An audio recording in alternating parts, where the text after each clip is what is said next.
frères dans le Christ, paix, joie, grâce, amour à chacun, chacune de vous, au nom de Dieu notre Père, de la part de notre Seigneur Jésus-Christ, en ce jour où nous célébrons le 5e dimanche du temps de Pâques. Et plus le temps passe, et plus l'Église, le sens que nous sommes en train de lire, ou plutôt la première lecture, nous fait comprendre comment l'Église, un peu à la fois, s'est constituée de façon physique. La structure de l'Église, elle s'est structurée. Aujourd'hui, la première lecture, le livre des Actes des Apôtres, que nous avons lu il y a quelques semaines, la semaine dernière, je pense, nous présente l'institution des premiers diacres, des 7 premiers diacres, du diaconat.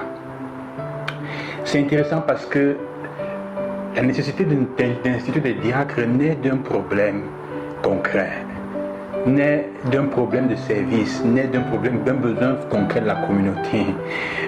Les frères, il y a des discriminations entre les veuves. Les juifs ne servent pas les veuves chrétiennes grecques comme ça se doit, alors eux ils se plaignent. Et qu'est-ce que les apôtres font comme solution? Ils ne cherchent pas à obliger les uns et les autres à servir, ils trouvent une solution de paix.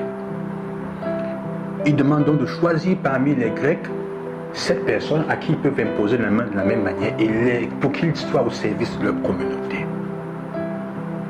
On comprend donc qu'au début, la communauté chrétienne n'a pas été pure, n'est pas née de façon entre guillemets parfaite, sans problème. Comme disait mon maître novice une fois, là où il y a les hommes, là où il y a les êtres humains, tout peut arriver. Là où il y a les êtres humains, il y a les problèmes. Et la communauté trouve ce moyen et fait les 7 parmi lesquels Philippe sera là. Philippe dont on a parlé aussi en début de semaine ou de la semaine dernière déjà, qui avec l'eunuque éthiopien, fonctionnaire de la reine Candace. Mais alors, ce qui est intéressant, ce que je voudrais faire noter, c'est ça, c'est que, chers frères, quand on est au milieu de problèmes, l'important ce n'est pas celui qui a raison ou qui a tort. L'important, c'est de trouver la meilleure solution qui permette à la communauté de continuer à faire ce que l'Évangile dit, à faire les œuvres du Seigneur, à témoigner des œuvres du Seigneur. Jésus dit dans l'Évangile d'aujourd'hui, que nous avons lu il y a quelques jours, l'Évangile, je suis le chemin, la vérité, la vie, il dit à la fin de l'Évangile, qui croit en moi fera les mêmes œuvres que moi.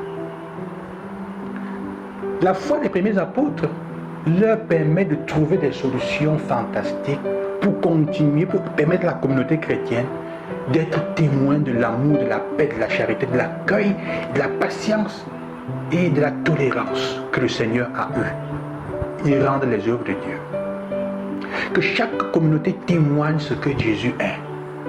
Parfois c'est ça, nous devons nous poser la question, mais est-ce que notre communauté, notre famille de chrétiens, ma petite famille dans laquelle nous disons être chrétiens, on va à la messe tous les jours, est-ce que nous sommes témoins, est-ce que nous faisons les œuvres de Dieu?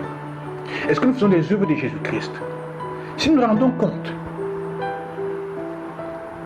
que nous ne sommes pas constants, ne se fait pas de problème, ce n'est pas une chose constante. Mais à la fin de ta journée, tu dois t'asseoir et dire aujourd'hui il y a eu tel problème, telle situation, j'ai affronté comme ça. Avec telle personne, je me suis comporté comme ça.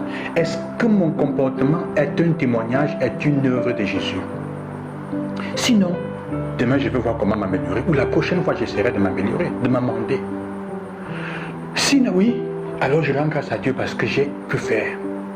Jésus dit que si vous croyez en moi, vous ferez les mêmes œuvres, et même des œuvres plus grandes.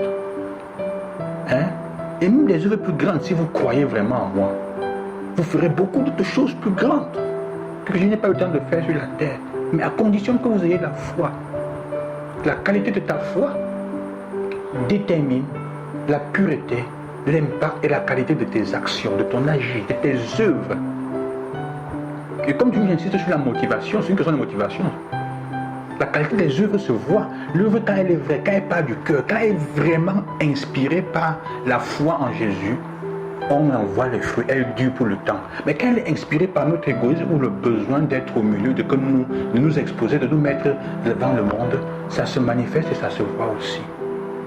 Alors la chose importante est donc cela, sœurs et frères. Jésus fait comprendre à des apôtres qui ont peur de son passage, de son départ. Jésus dit je vais partir, mais ils pleurent. Philippe, Thomas demande, Seigneur, vraiment, tu vas où, on va faire comment? hein, mais Jésus leur fait comprendre que s'il ne part pas, nous ne pouvons pas grandir. L'absence apparente de Jésus et de Dieu est une condition pour que nous grandissions. Si le parent ne fait pas un pas en arrière et met pas son enfant devant, l'enfant ne va jamais marcher. Pour faire que l'enfant marche, il faut le laisser. Il faut que le parent apprenne à le laisser. Parfois à disparaître pour que l'enfant se débrouille pour grandir. La condition pour que nous grandissions dans la foi est pratiquement cette apparente absence de Jésus. C'est pour que nous devenions forts. C'est pour que nous ayons une foi, pour que nous ayons complètement confiance en ce qu'il a fait en lui, au tel point que nous puissions agir en sachant que lui mettra la main.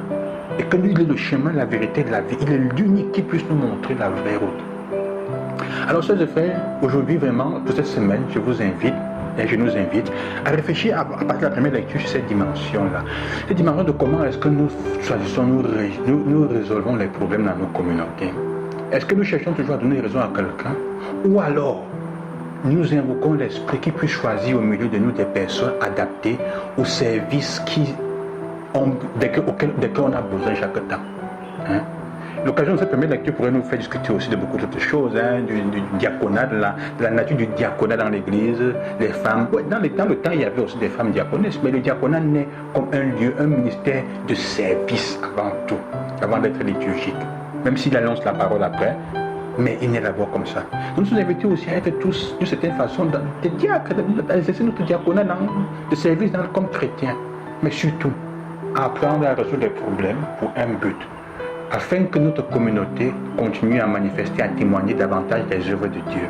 Pas pour qui a raison à tort, chercher la paix, trouver les solutions, pas pour qu'un gagne et l'autre perde, mais pour que la communauté soit témoin et le lieu où on vit bien.